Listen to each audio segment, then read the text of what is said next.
Hello, everyone. This is Tom Fox back again with Megan Dougherty for another episode of Podcasting for Business, the book. Welcome back, Megan. Thank you so much, Tom. Delighted to be here. Megan, we're going to start to put it all together here and give just a few words on a few technical issues in this episode. But I wanted to start with how do we think through the combining of the blueprints that we talked about earlier with the metrics that we just finished 3 episodes on. Absolutely. So there's as with everything else in this book, a fairly specific process to follow in order to make sure that you're kind of creating a mix that is going to work really well and be really effective. The first one is to choose your blueprint. Of course, it's your highest level goal for the podcast. If it does this and nothing else, it's still a successful show. Then you want to choose 1 to 3 specific metrics or business outcomes.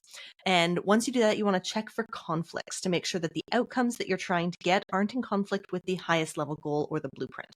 Now, this doesn't come up terribly frequently, but there are metrics that are better for some goals than others and some that don't really work for the high level blueprint. So kind of the process is you choose your prime directive first. It's the most important thing. Then what you want to optimize for, and just make sure that there's nothing that's going to get in your way.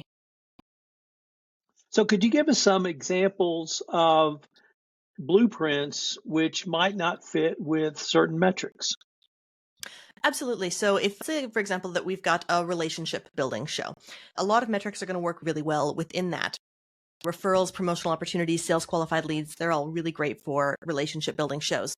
But other things like monthly recurring revenue, labor cost savings, they might not work as well because the purpose of them is really different than building relationships. They're more about audience engagement, or they're more about conversions. And if you try to optimize for something that's kind of contrary to the goal of relationship building, like conversions, every time you ask someone to convert, you're not taking that opportunity to build the relationship with your guest. And so just kind of thinking through exactly what the purpose of the podcast is and how the individual metrics work. And of course, in the book, we've got a chart listing all possible conflicts for ease and convenience. So now that you have sort of put your blueprint together, and then you've taken, first of all, how many metrics do you suggest you start with? Is there a finite number? And I recognize you've just explained to us how some metrics are not going to be a fit, but if there are 10 that could be a fit, should you try for all 10, or should you narrow that down at least to start with? I mean, if your podcast is the only thing that you're doing, you can optimize for as many metrics as you like. You'll have the time to work on all of them. But for most businesses, 1 to 3 tends to be a better starting place. Each of them take time. Some of them take a lot more time than others. And you want to make sure you're kind of focusing your attention initially so that you can get something operating really well for one business outcome. Once that's rolling and the habits are there and the workflows are there and you don't need to think about it too much anymore, you can always add more. But I find that when we try to optimize for more than 3 at the outset, there's just too much going on and it's too hard to really accurately figure out if something is working or not. So restrain the impulse to try and do everything. So, Megan, as we move towards launching, or I'm going to even add relaunching a podcast after having read your book, you've got a great section in called the 3 C's of podcasting. And I found those to be great principles for podcasters. Can you highlight that for us? Absolutely. And I'll also highlight my wonderful business partner who you know, Tom Audricasino. She originally came up with these on the basis of her work back in the radio days. The 3 C's are content, charisma, and connection. So content is, of course, the substance of what you're creating with your podcast, is the information you're imparting to others. Charisma is kind of the style with which you do it. We look at 2 main charisma types. Some people are born with it. Those people that you meet them and you know them, you like them, you want to spend time with them, you want to be around them. Them just being themselves is all they need to do. Those are rock stars. And then there's the rest of us who were not so blessed with natural magnetism. And we kind of, I'm one of these, of course, they're wingmen and they thrive best when shining the spotlight on others. Understanding what you are is really going to help you play to your strengths during your show. And finally, connection is the relationship that you're building with your guests and with your audience. And it's kind of creating that feeling of mutual knowing, liking, and trusting that is ultimately going to get people coming to listen again and again. So can you, as a host in the second category of charisma, can you sort of move from being maybe not the star, but having the light shined on you to having the light shined on the guest and taking that sidekick role throughout the podcast? Yes, but it takes some work. It's like the two charisma categories, they're not set in stone. And of course, everything's on a spectrum. Some people have elements of both. But if you are naturally more one than the other, if you kind of have that natural rock star quality, you're going to need to remind yourself at the beginning of recording, the beginning of episodes, okay, this is about my guest. I'm going to talk, but I'm going to really make sure that they're the focus and they're getting the chance to share their expertise. And depending on which blueprint you've chosen, that's going to be more or less important. In terms of you've thought through it, you've done the prep work, you've considered the metrics, you've considered the blueprints, and most people say, all right, let's go. Let's go. But really, there's still some work that needs to be done before the first launch. Yes. So could you maybe take us through that and explain why this prep work, why this background work is so critical to having success when you do launch? Launching is always going to be a really busy time. And even when you have the sort of quietest, most modest podcast launch ever, there's still a lot of moving parts that you need to get right at the right time. There's a lot of branding and design elements that you're going to need to figure out. There's recording, there's guest research. If you're brand new to recording, it's going to be a little challenging to get into the habit of doing it. There's going to be letting people know the podcast exists. Promotion is its whole thing, and you can spend as much time as you want on your podcast. But when your time is limited, you want to make sure that when you're launching, you can be focused completely on getting the word out there about your podcast, telling your email list, telling your social media following, telling your clients, telling your parents, if that's a possibility. So having everything else done in advance and kind of having done all of that prep work means that you can actually just focus on what's most important in that moment, which is launching. So there's multiple show structures. How do you help someone who may want to have a interview style podcast think through the show structure? That's going to come again right back to your blueprint. And this is going to be my recurring refrain probably until the end of my days, is the type of interview that you want to have is going to vary based on what your blueprint is. In a thought leadership style show, for example, the purpose is to get your own ideas, your own intellectual property, your own brand identity out there into the world. That means that you can't have every episode that you produce be a list of Q&A that you're asking another expert, therefore demonstrating their expertise and not yours. So when you're thinking about how to structure an interview, think about what is the goal of the podcast and how does interviewing this person help me achieve that goal or that goal. In a relationship building podcast, for example, you can really make it a straight interview and you can really highlight the guest, make them feel like $1 million. That's going to build a strong relationship.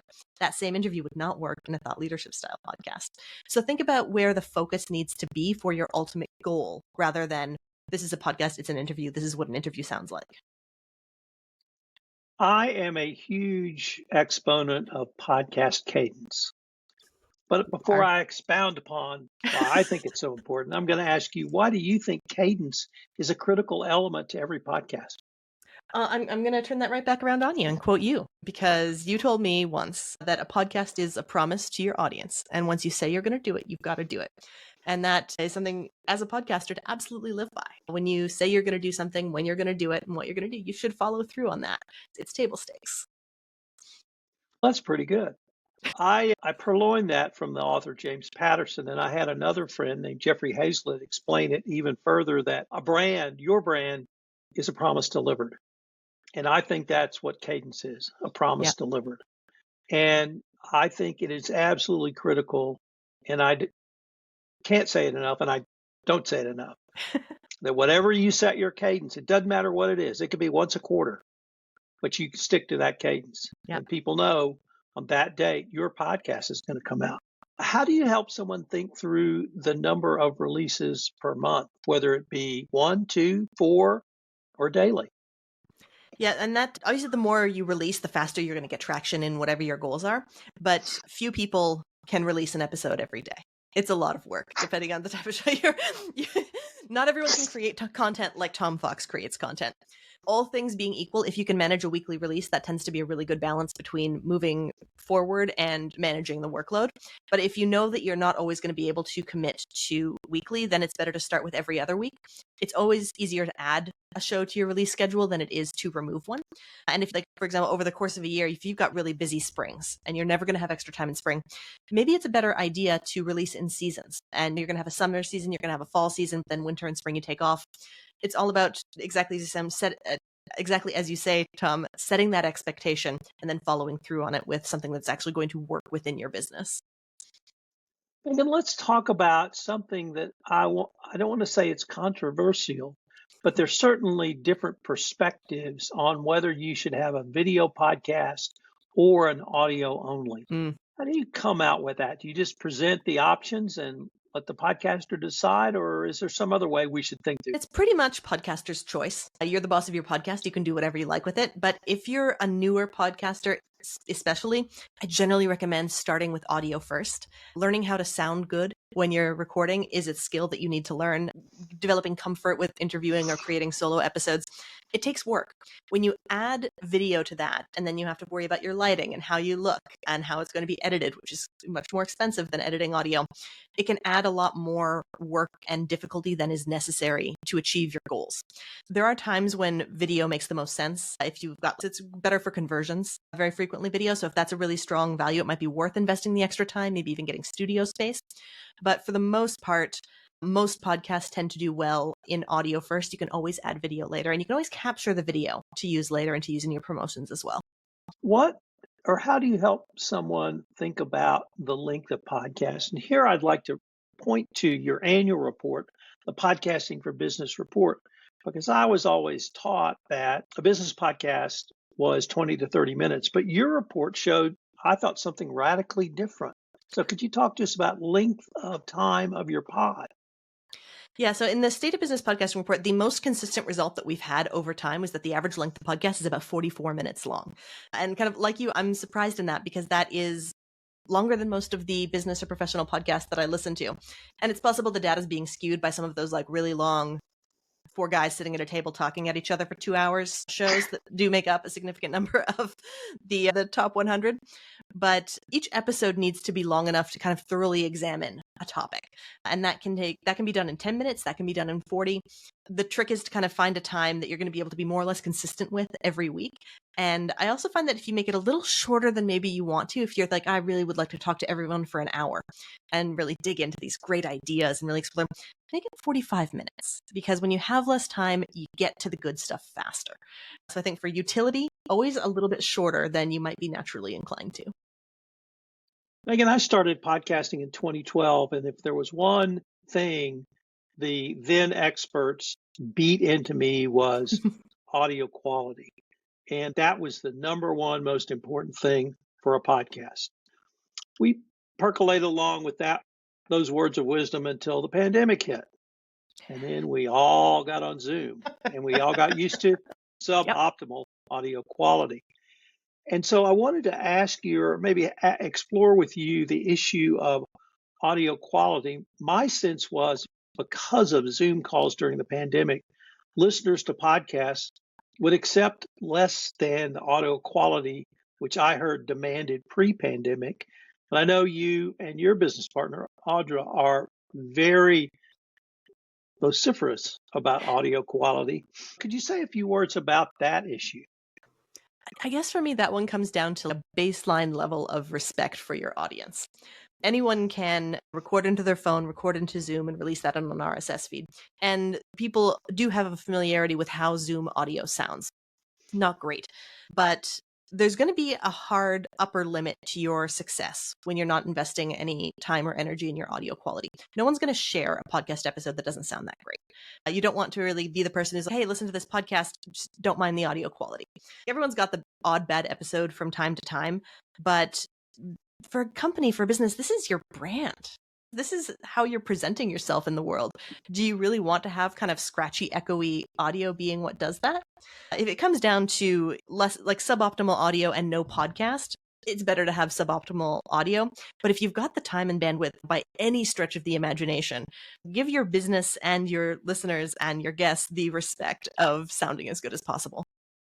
I want to flip that in two ways. First, I want to say that your highest investment should be in a high quality microphone. I just think that's critical, and you can literally hear the difference. Mm-hmm. The second thing is, and it comes from my prior life as a lawyer, one of the first partners I worked for demanded absolute perfection in our billing statements because he said, number one, you want to communicate competence, but it's your written work product you're sending out. And not only do you need to be proud of it, your client needs to trust that you're willing to put in the time to send them an accurate, thought out, and well-informed billing statement. And I've sort of used that. And in my mind, of course, that's a sick lawyer mind, ties into what you just said about respect your audience. So I absolutely agree with you on that. Could we end with a couple of thoughts on your overall recording environment? Uh, Absolutely, yes. So we all remember during the pandemic when you were recording wherever you could, and that had to be okay. But if it's possible to kind of get yourself a good place to record, and that means a room where it's quiet with not huge traffic noises outside, maybe no screaming pets and children, that is ideal. And then making sure that your room is, I call it fluffy as much as possible. And that means there are not too many big, huge, open, blank spaces that the sound is going to bounce back off of and come into your microphone. The best editors in the world can't do that much with echo. It's just part of the sound. So when you spend a little time just optimizing your space, throw some pillows around, shut your drapes, that's going to make your sound a lot better. And that really nice mic that you invested in is actually going to be able to do its job. Megan, unfortunately, we are near the end of our time for this episode, but if our listeners wanted more information on Podcasting for Business, the book, or perhaps to even pre-order it, where could they go? They can go to podcastingforbusiness.com/book, where they'll be able to pre-order it and get absolutely exhaustive detail on everything that we have talked about today. Megan, I look forward to continuing the conversation. Me too, Tom. Thank you.